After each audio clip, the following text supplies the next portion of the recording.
un poco bajito. Si puedes de pronto subir un poquito el volumen de la voz. Sí, ya le subí el audio aquí. Perfecto, muchas gracias. Ya puedes dar inicio. Bueno, sí, ante todo, pues dar muchas gracias por permitirme participar en el evento de encuentro de semilleros de Red Cols y Nodo Atlántico, con este taller que sé que a muchos les va a nutrir, sobre todo con las nuevas tendencias que hay en el área de investigación a nivel de la educación, y en ese sentido, hacia dónde apunta ese nivel de educación. Bueno, yo tengo aquí todo el audio. No sé si, bueno, Yo déjame, te alcanzo a déjame. escuchar, pero veo que hay varias personas que comentan que se escucha muy Sí, bajito que dice que todavía. está bajito, pero bueno, yo tengo aquí todo el audio. No sé si de pronto las personas que están escuchándome bajito lo tienen ellas también bajito allá en sus casas. Eh, Listo, nos cuentan que sí, bueno, les agradecemos a todos subir de todas maneras el volumen, yo alcanzo a escucharla. Y de todas maneras, Lucía, si puedes acercarte un poquito más al micrófono, bueno, mejor sí, todavía. me estoy acomodando aquí precisamente, pero bueno, vamos a ver cómo lo acomodo. ¿Escuchan mejor ahora, Lucía?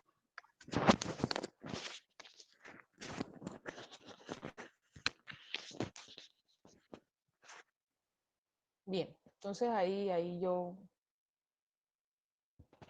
¿Me pueden escuchar bien o subo más la voz? Yo te escucho perfecto.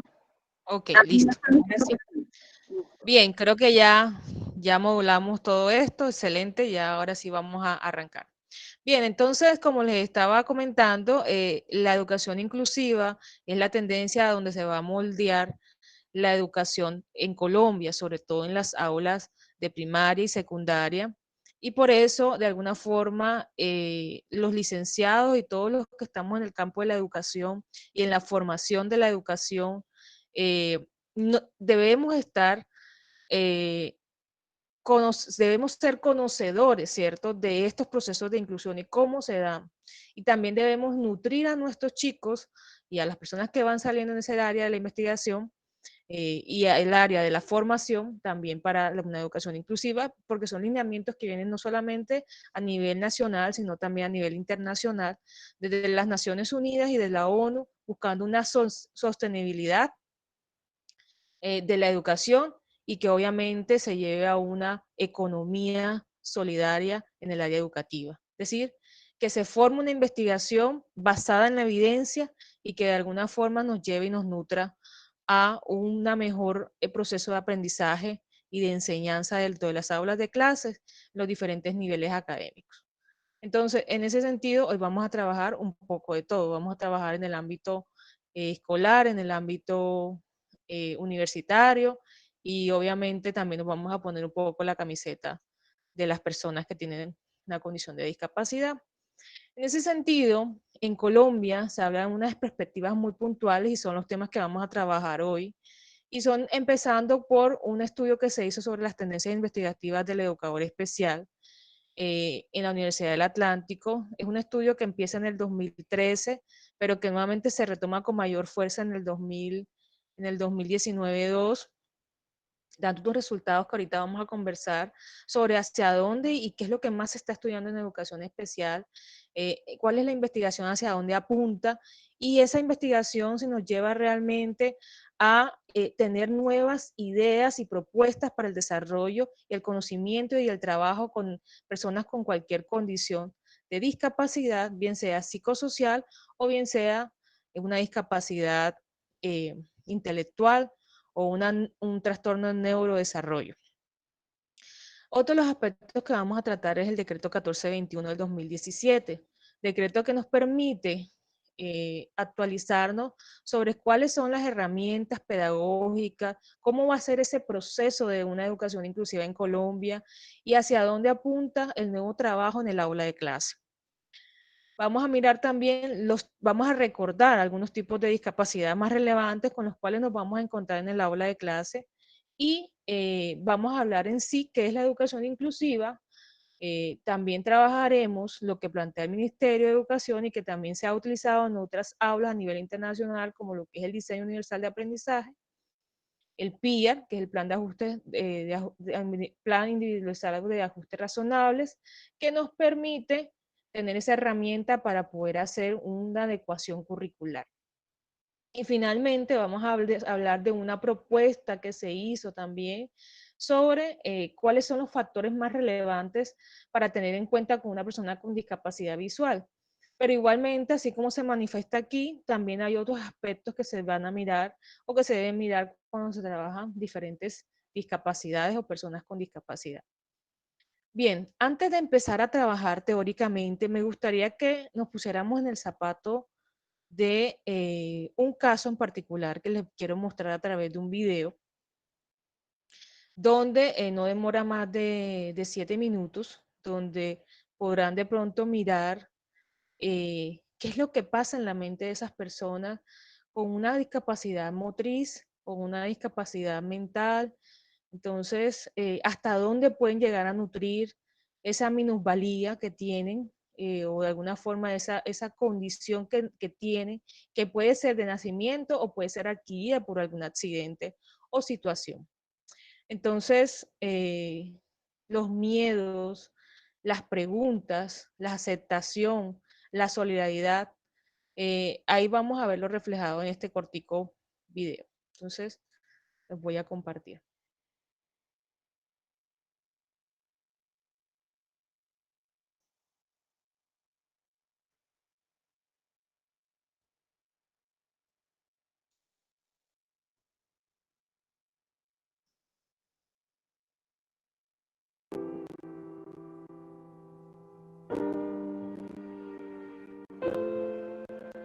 ¿Me confirman si escuchan la música?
Listo, Lucía, ya estamos viendo tu presentación nuevamente.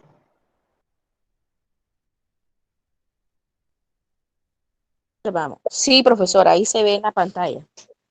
Perfecto. Bien, estamos, bueno, ese es un video que fue uno de los mejor seleccionados en Argentina, sobre fue elaborado de hecho por un joven, un estudiante, como lo pueden ver ahí en el video al finalizar, con una discapacidad motriz.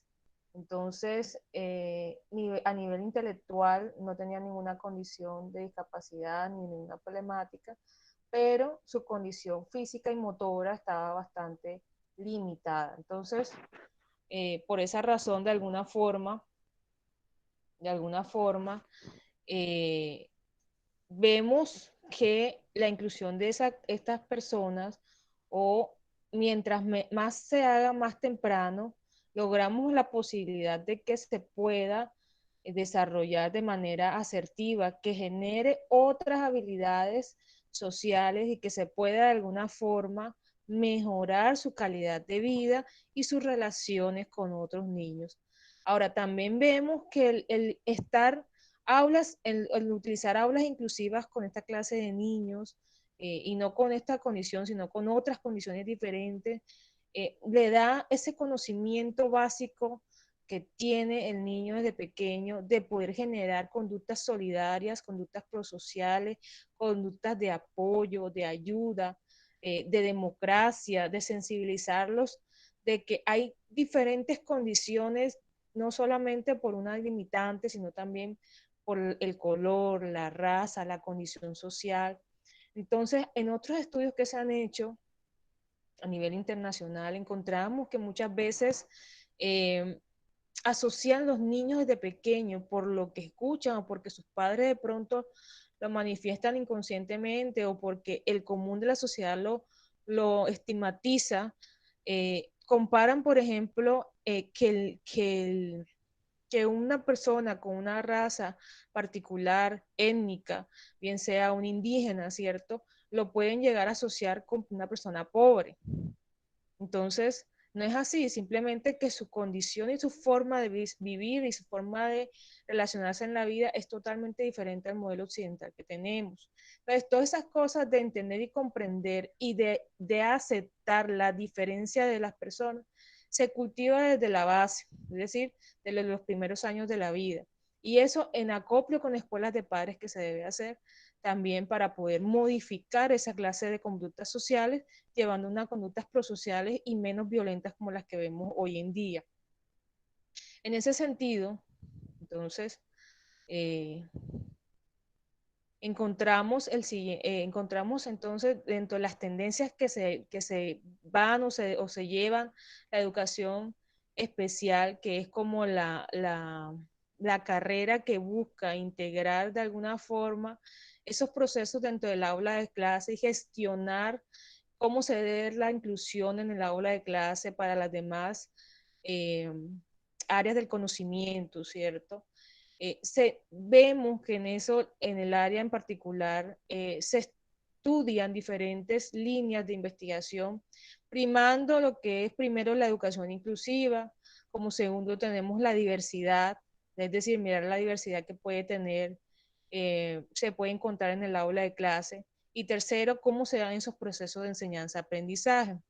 De alguna forma, ¿para qué? Para llegar a un cambio, al desarrollo integral de las comunidades y lograr una transformación a la hora del currículo, una transformación para los modelos tradicionales y llevar, obviamente, a que a través de la educación basada en la evidencia y la investigación científica se pueda modificar el aula de clase.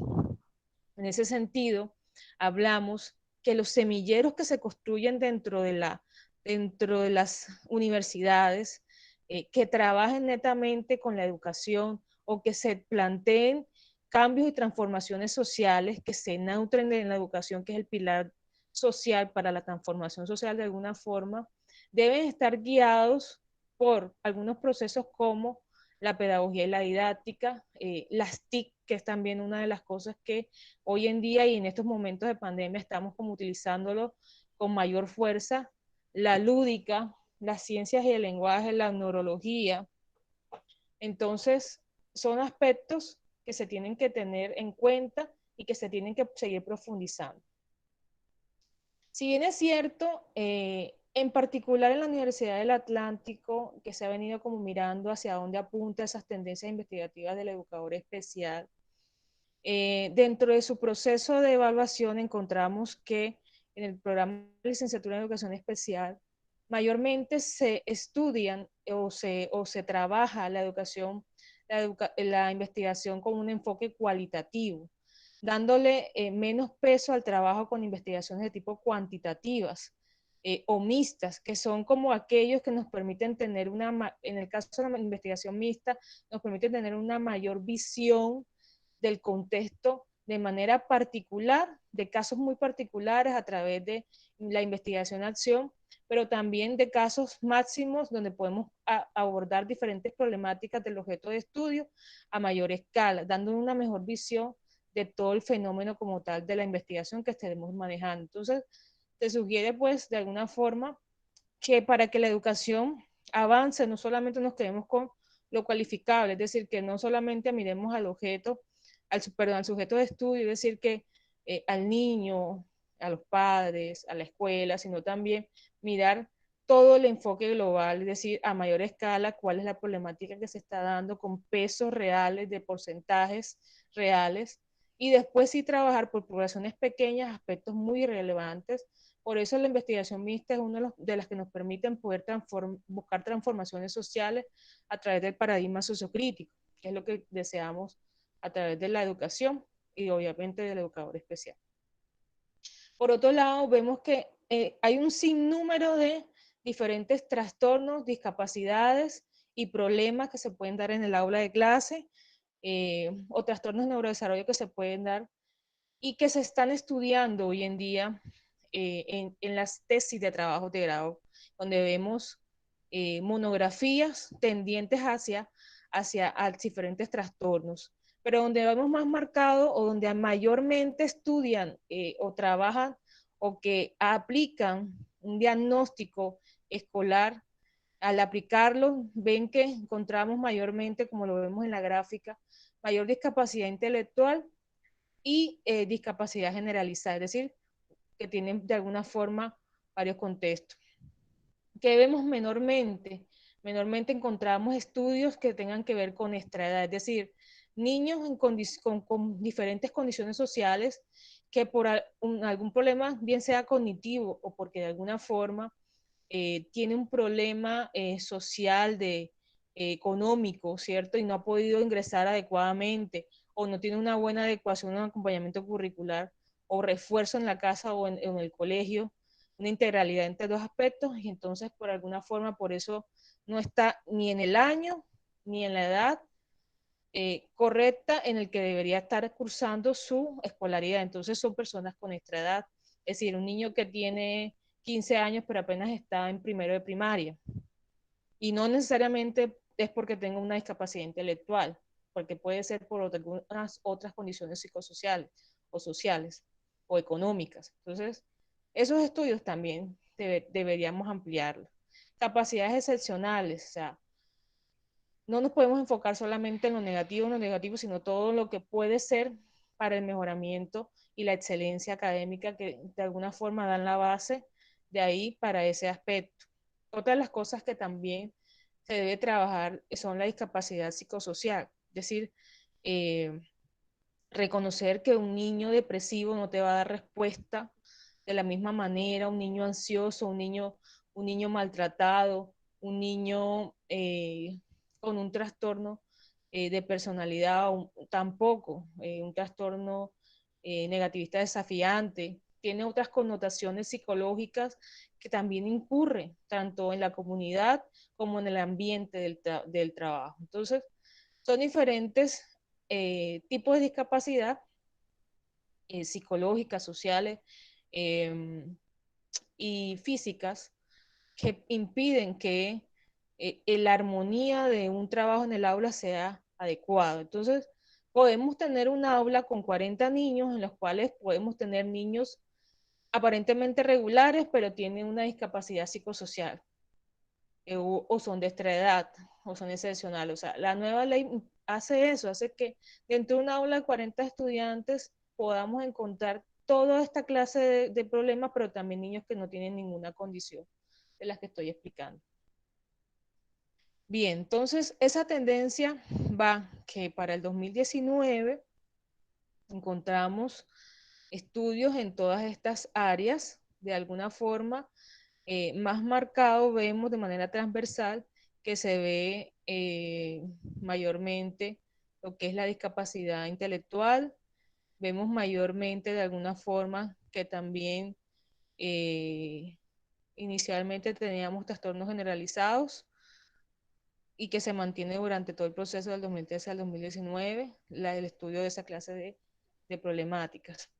Y la discapacidad visual y la discapacidad auditiva, discapacidad que tiene que ver con aspectos sensoriales, están un poco más, más debajo de la raya o de la media.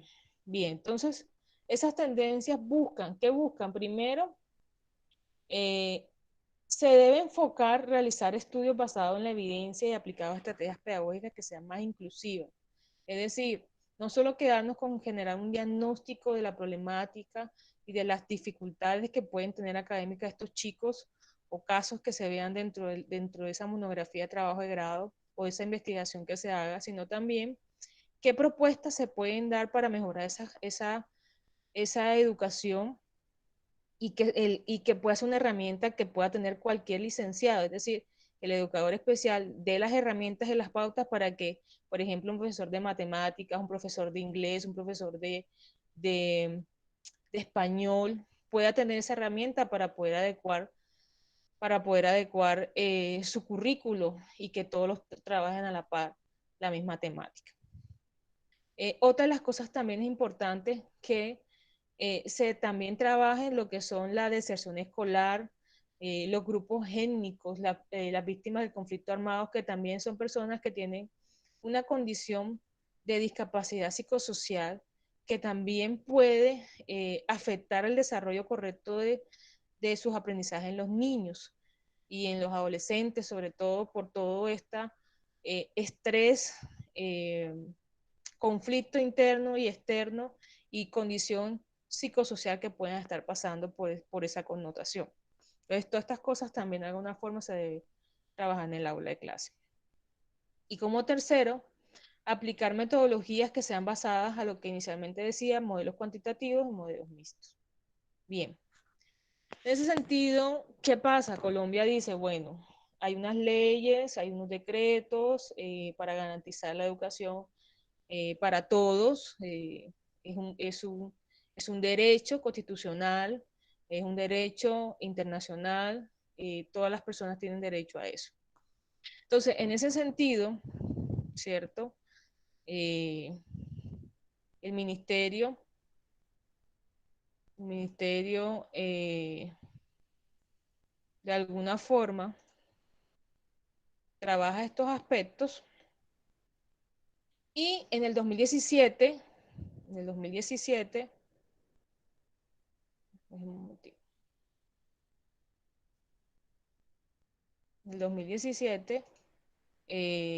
logra de alguna forma sacar la resolución del decreto 1421 del 2019, del 2017, donde nos dice qué debe hacer o cómo debemos hacer para darse ese proceso y cómo se da ese proceso de la inclusión en las aulas de clase. Bien, entonces, primero, ¿quiénes son los encargados de ese proceso? Entonces,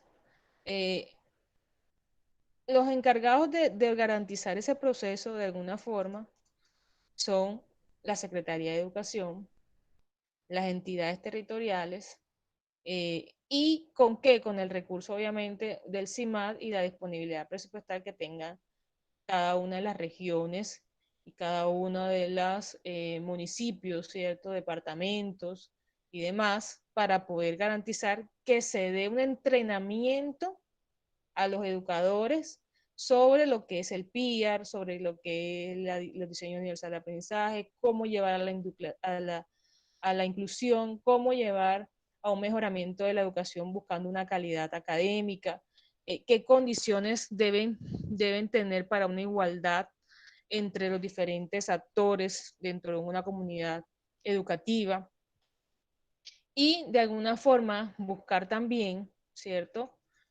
Dentro de los establecimientos tanto públicos como privados, decirle, bueno, ¿cuántas personas tenemos reportajes en el CIMAT, que es el sistema donde se registran aquellas personas que tengan una condición de discapacidad o un problema psicosocial o alguna condición que hace diferente su proceso o su trabajo en el aula de clase? Y de ahí, obviamente, trabajamos lo que son los enfoques inclusivos, basados bajo el modelo del DUA, el Diseño Universal de Aprendizaje, que de alguna forma es lo que estipula, ¿cierto? Lo que estipula el ministerio. Bien, entonces, sí, y de alguna forma también hay otras responsabilidades que están básicamente basados en el decreto y como en ellos buscan una equidad entre todos, buscan una igualdad, quitar lo que se llama, lo que es la discriminación, lo que es garantizar la accesibilidad, el derecho de la identidad en sí y promover lo que es el desarrollo del aprendizaje, de la participación y las condiciones de equidad entre cada uno de los actores de la comunidad. ¿Sí? Eso también requiere que se haya unas contrataciones y unas responsabilidades dentro de los ambientes, por ejemplo, contar dentro de la educación o dentro de los colegios con intérpretes de lenguas de señas, con personas que tengan el desarrollo pedagógico en estas áreas y poder implementar herramientas y técnicas que generen tecnología, didácticas y herramientas pedagógicas para esta inclusión y para que de alguna forma también hay unos cambios, transformaciones en la parte física o en la infraestructura, de alguna forma que lleve a un proceso de un mejor adecuación física y estructural de cada una de las zonas del colegio o de la institución educativa. Bien, entonces, teniendo un recuento rápido, porque ya estamos creo que estamos sobre el tiempo. La discapacidad, hay diferentes tipos de discapacidad que debemos tener en cuenta y que las cuales nos podemos encontrar. Entre ellas encontramos lo que es la discapacidad móvil o la discapacidad que tiene que ver directamente con la parte sensitiva, y ahí estamos hablando de aquellas personas con discapacidad auditiva, discapacidad visual, discapacidad de voz y habla, discapacidad sordoceguera, ¿cierto? Son unos contextos que tienen que ver propiamente con la parte física, movilidad, auditiva, visual, sensorial, voz, habla y sordoceguera. Pero también encontramos otras que tienen que ver con los trastornos de neurodesarrollo, es decir, que afecta cognitivamente el proceso de aprendizaje y que ahí no hay sino que utilizar herramientas o estrategias que nos permitan ese mejoramiento. Y ahí estamos hablando de la discapacidad intelectual, del trastorno del espectro autista, pero también hay otros como el trastorno del aprendizaje y demás, todos aquellos que se contemplan en el DSM-5, que es el Manual Diagnóstico de Trastornos Psicológicos y Psiquiátricos, por los cuales uno tiene que mirar cuáles son los criterios diagnósticos para cada uno de estos aspectos puntuales con respecto a la discapacidad psicosocial. Discapacidad que tiene que ver con los trastornos de neurodesarrollo. Y finalmente vemos otro grupo que tiene que ver básicamente con la mental o psicológica, lo que hablamos ahorita, que son la discapacidad que están causadas por un problema de personalidad, de conductas psicosociales, de trastornos de temperamento, como son depresiones, ansiedad, paranoia, esquizofrenia, etcétera, bipolaridad, que de alguna forma se podrían incluir dentro del aula de clase. Y otras que tienen que ver con discapacidad sistémica, que son aquellas personas que pueden tener una condición de salud muy particular, como por ejemplo enfermedades cardiovasculares, enfermedades como cáncer, enfermedades como lupus, etcétera, que también debe estar incluido dentro de un proceso educativo, pero tiene una cognición diferente. Y finalmente, aquellas personas que pueden tener una múltiple discapacidad, que aún son más complejos el trabajo con ellos. Bien, entonces, como estamos cortos de tiempo, bueno, hay un videito que quería mostrarles, pero como estamos poco de tiempo, vamos directamente a trabajar lo que es la educación inclusiva y lo que busca. El decreto 1421 busca de alguna forma reconocer, valorar, responder de manera pertinente los procesos de educación inclusiva, busca también una diversidad y de valorar esa diversidad de las características, de los intereses, de las posibilidades y expectativas que tienen. No solamente estamos hablando del grado de primaria y los niños, sino también en cualquier ciclo vital, es decir, adolescentes, jóvenes y adultos, para una educación integrativa o inclusiva. Promover el desarrollo de aprendizaje y participación de los pares, que se logren ambientes de aprendizaje que sean comunes, que no haya discriminación, bullying y ninguna clase de maltrato. Para eso se garantiza también el trabajo con la orientación psicológica o psicopedagógica dentro de las instituciones educativas para poder generar los apoyos y los ajustes razonables. Y eso se plantea a partir inicialmente en las aulas de clase con el trabajo del diseño universal de aprendizaje o el DUA. ¿Qué es lo que hace? Según la ley 14 del decreto, primero busca el diseño de productos, entornos o programas que lleven a que la persona pueda de alguna forma adaptarse a ese proceso especializado. Segundo, se busca que la educación de los entornos generen programas y currículos educativos diseñados que sean accesibles y que sean experiencias de aprendizaje donde los estudiantes puedan reconocer y valorar de manera individual o individualizada esos procesos de aprendizaje, pero que también sean integrativos dentro del mismo aula de clase. Tercero, se trata de proponer, ¿cierto? Una pedagogía que facilite el diseño curricular y que todos de alguna forma estén aprendiendo la misma temática, pero pudiendo entender desde el punto de vista neuronal cómo se hace ese proceso integrativo y que puedan aprender en la misma medida las mismas temáticas todos a pesar de su condición de discapacidad o de niños con ninguna discapacidad. Es decir, partiendo de las capacidades y realidades que tiene todo el grupo de trabajo. Y finalmente, permite al docente transformar el aula y la práctica pedagógica que facilitan una evaluación y un seguimiento de los aprendizajes mucho más efectivas y asertivas.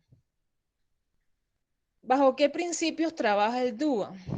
Bueno, inicialmente él busca, uno, eliminar las barreras de los aprendizajes, dos, incrementar oportunidades de aprendizaje y tres, generar estrategias de aprendizaje nuevos. Bajo uno, tiene el principio de proporcionar múltiples formas de aprendizaje. Dos, proporciona formas de la acción y la expresión de cómo se da ese aprendizaje. Y tres, cómo se proporciona el múltiple o el por qué se da ese aprendizaje. Entonces, para el qué, el cómo y el para qué.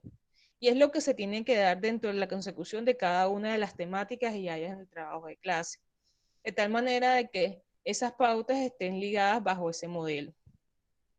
Bien, bueno, entonces, eso es el trabajo particular del aula de clase.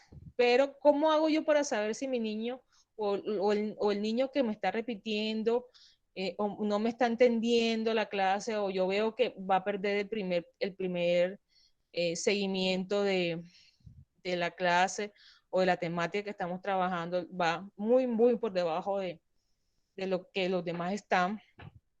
Pues yo lo primero que tengo que hacer como educador es pues ponerlo en conocimiento en las juntas o en las reuniones que se hacen con los demás docentes, con la administrativa, con los administrativos, para poder comenzar el educador especial a hacer lo que se llama el PIA, el Plan Individualizado de Ajustes Razonables, en donde me va a soportar cuáles son las problemáticas que puede tener el niño, cómo se va a hacer ese necesario, ese insumo para poder mirar qué es lo que está pasando, para tomar las acciones, las adaptaciones, las estrategias, el apoyo y el recurso de lo que se necesita para mejorar o para que mejore ese niño.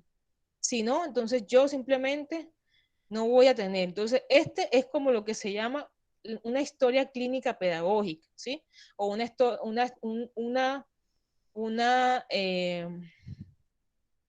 documento que me va a garantizar, primero, una descripción del contexto del estudiante. Segundo, mirar una historia escolar. Tercero, la valoración pedagógica. Voy a mirar también las expectativas que tiene tanto el estudiante como la familia. Una planeación institucional para esa adecuación que debe tener el niño o la niña. El informe profesional de la salud, es decir, que otros especialistas han dicho, bueno, este niño tiene un TDAH, tiene una dislexia, tiene una discapacidad física, más una discapacidad intelectual. Entonces, todo eso también tiene que estar fundamentado. Y finalmente, hacer obviamente o plantear el ajuste curricular que va a tener el niño y cómo va a ser ese proceso en didáctica, metodología, evaluación de aprendizaje y demás. Y eso se da ¿para qué? Para que el apoyo que vamos a tener en ese proceso va a ser de la familia del estudiante, de los docentes y de la orientación escolar. Bien, entonces, finalmente lo que se busca con todos estos procesos es llevar a generar propuestas, como en el caso este, que para cerrar, es una propuesta que se hizo, que se hizo inicialmente de qué se debe medir para una persona con discapacidad visual. Los ambientes con personas con discapacidad visual deben tener dos aspectos fundamentales. Primero, un sistema de información para que ellos tengan una buena movilidad.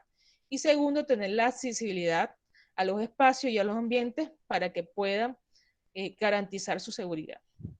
Entonces, generalmente encontramos, primero, en el aspecto de accesibilidad, constante flujo de personas.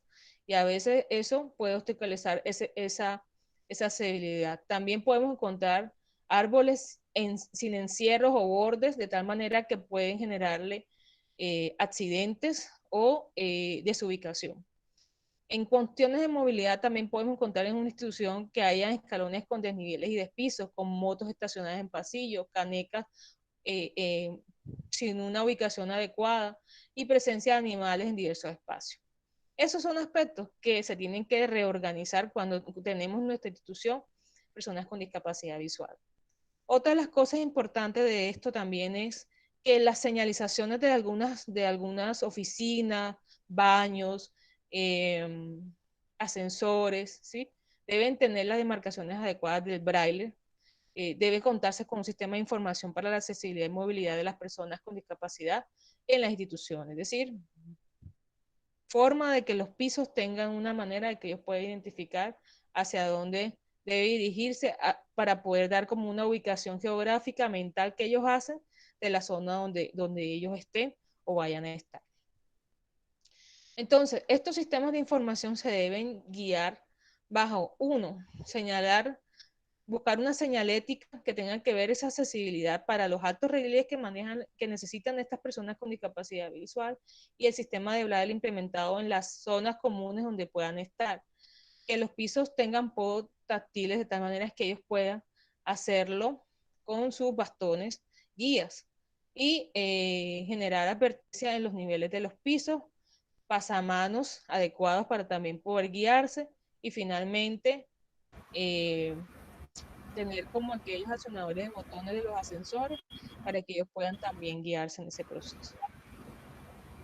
Bien, entonces eso es como lo que quería conversarles el día de hoy de manera así como muy rápida. Y bueno, espero